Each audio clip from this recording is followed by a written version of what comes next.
chères étudiantes, chers étudiants. Dans le cadre d'une série de vidéos, je vais essayer de traiter les chapitres suivants. Donc, je vais commencer par les distributions statistiques à une seule variable, puis les paramètres de tendance centrale et de position, les paramètres de dispersion et de forme, un quatrième chapitre sur les distributions statistiques à deux caractères, ensuite les notions de probabilité et de variables aléatoires, et je vais finir avec un sixième chapitre sur l'échantillonnage et l'estimation. Dans cette première séance du premier chapitre, série statistique à une seule variable, je vais traiter deux points. Je vais commencer par une introduction et puis l'organisation des données statistiques. Donc, on appelle statistique l'ensemble des méthodes ou techniques permettant de traiter des ensembles d'observations ou données.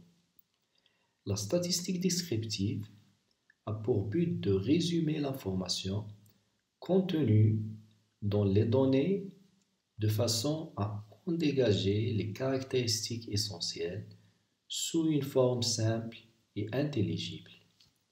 Les deux principaux outils de la statistique descriptive sont les représentations graphiques et les indicateurs statistiques. La première étape dans le traitement des données consiste à arrêter la liste des modalités. On obtient donc la répartition de la population selon les différentes modalités. C'est la distribution statistique ou série statistique.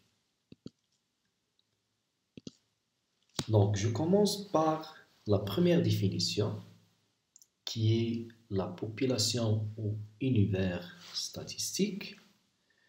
Donc, la population est l'ensemble des éléments sur lesquels porte l'étude statistique. Alors, le nombre d'éléments de la population est la taille de cette population. Comme exemple, donc, la population d'une ville, par exemple, les étudiants d'un groupe de TD, les logements dans une résidence, l'étude des accidents dans une ville. Donc, ces trois exemples, eh bien, il y a d'autres exemples. On voit bien qu'il y a une population sur laquelle on veut faire une étude statistique. Donc, si vous avez la population, donc chaque élément de cette population s'appelle un individu ou une unité statistique.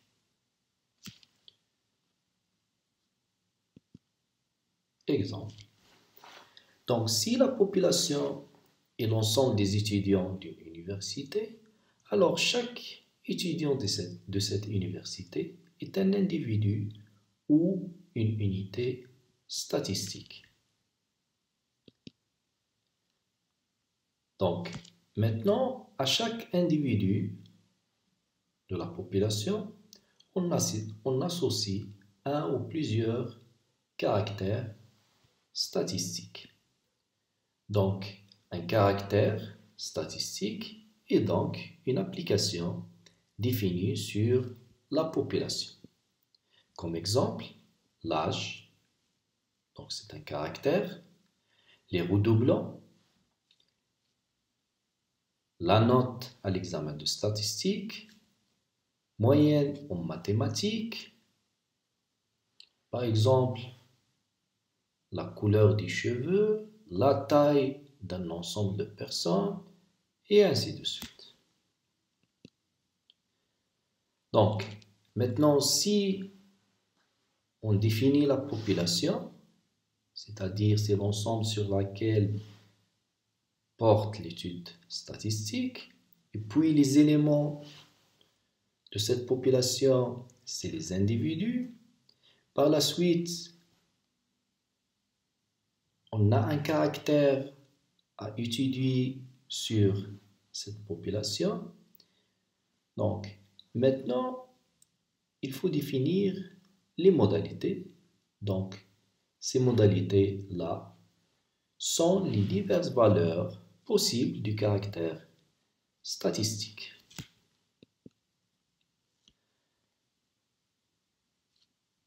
Donc, le caractère est donc une application définie de la population dans l'ensemble des modalités.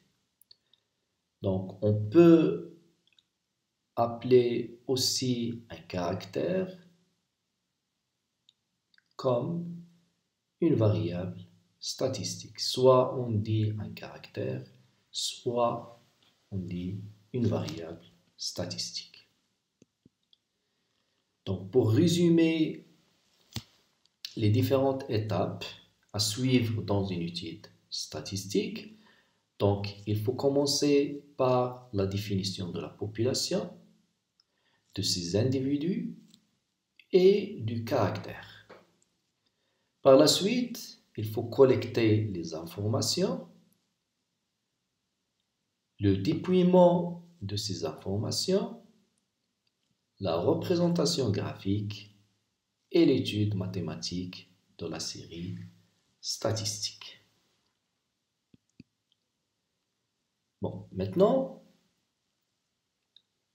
lorsqu'on étudie un caractère statistique, par exemple la note des étudiants, ou un autre caractère comme la couleur des cheveux ou la couleur des yeux, donc il y a une différence entre ces deux caractères, que ce soit la note ou la couleur des cheveux ou la couleur des yeux.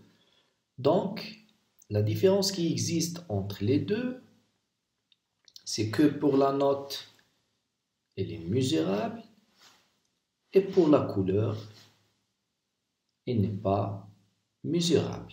Donc, dans le cas où vous avez des modalités d'un caractère statistique qui ne sont pas mesurables, donc on appelle ce caractère-là un caractère statistique et qualitatif. Donc, un caractère statistique est dit qualitatif lorsque ces modalités ne sont pas mesurables. Par exemple, lorsque les individus sont les habitants d'une ville, alors on veut étudier le caractère situation familiale, donc c'est un caractère qui est qualitatif parce que tout simplement ces modalités, ces 4 modalités données par la première modalité célibataire, marié, divorcé ou veuf, sont des modalités qui ne sont pas mesurables. Et par la suite, ce caractère est un caractère qualitatif ou une variable statistique qualitative. Maintenant, si les modalités de ce caractère ou de cette variable statistique sont mesurables, alors on dit que ce caractère est quantitatif. Dans le caractère quantitatif, on a deux types de caractères quantitatifs. Un caractère quantitatif est dit discret lorsque le nombre de ses modalités finit et un caractère quantitatif est dit continu si le nombre de ses modalités théoriques est infini. Donc, pour résumer, donc, vous avez une population les éléments de cette population, on les appelle des individus. Et on veut étudier un caractère ou une variable statistique sur cette population. Alors, il existe deux types de caractères. Soit vous avez un caractère qualitatif, lorsque ces modalités ne sont pas mesurables, ou vous avez un caractère statistique quantitatif, lorsque ces modalités sont mesurables. Dans le cas d'un caractère quantitatif, vous avez soit un caractère quantitatif discret, si ces modalités sont en nombre fini, et vous avez un caractère quantitatif continu lorsque le nombre de ces modalités théoriques est infini. Donc, une fois que la population, les individus, le caractère statistique et les modalités sont définis, alors l'étude statistique nécessite la collecte des informations, leur classement et leur dénombrement. Donc, maintenant, je vais prendre un caractère quantitatif discret. Donc, ce caractère quantitatif discret, on va le noter par x et on va noter ces modalités par x1, x2 jusqu'à xp. Parce qu'on a dit qu'un caractère quantitatif discret, lorsque le nombre de ces modalités est fini. Donc, je vais commencer par la définition de l'effectif et par la suite la définition de la distribution statistique. Donc, c'est quoi l'effectif NI de la modalité XI? C'est le nombre d'individus pour lesquels le caractère prend la modalité XI. C'est-à-dire, c'est le nombre de répétitions de la modalité XI dans notre population. Donc, si vous avez l'effectif NI et vous avez la modalité XI, alors l'ensemble des couples XI-NI s'appelle la distribution statistique du caractère statistique qu'on a noté X. Donc, maintenant comme remarque, c'est que la somme de tous les effectifs, c'est la taille de la population, c'est-à-dire la somme de I égale à 1 jusqu'à P de NI égale la taille grand N de la population. Le plus souvent, la distribution statistique permet de définir une série statistique. Maintenant, si vous avez l'effectif et vous avez la taille de la population, on peut définir ce qu'on appelle la fréquence. Donc, la fréquence Fi égale à Ni sur grand N. Donc, soit on donne Fi sous forme de chiffres décimal, Ni sur grand N, soit en multipliant cette valeur-là par 100 et on donne les fréquences en pourcentage. Donc, c'est quoi une fréquence? Si on donne une fréquence en pourcentage, donc cette fréquence-là n'est rien d'autre que le pourcentage de cette modalité.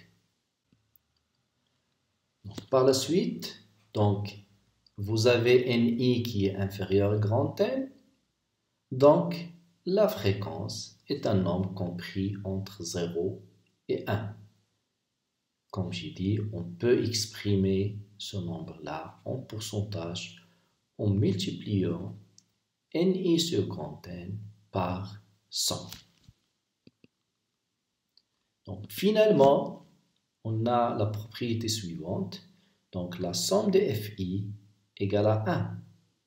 Donc si on veut montrer ça, donc la somme des FI, c'est la somme bien sûr de NI sur grand N, égale 1 sur grand N, la somme de NI, et la somme de NI, c'est la taille de la population, c'est-à-dire c'est 1 sur N multiplié par N qui est égal à 1.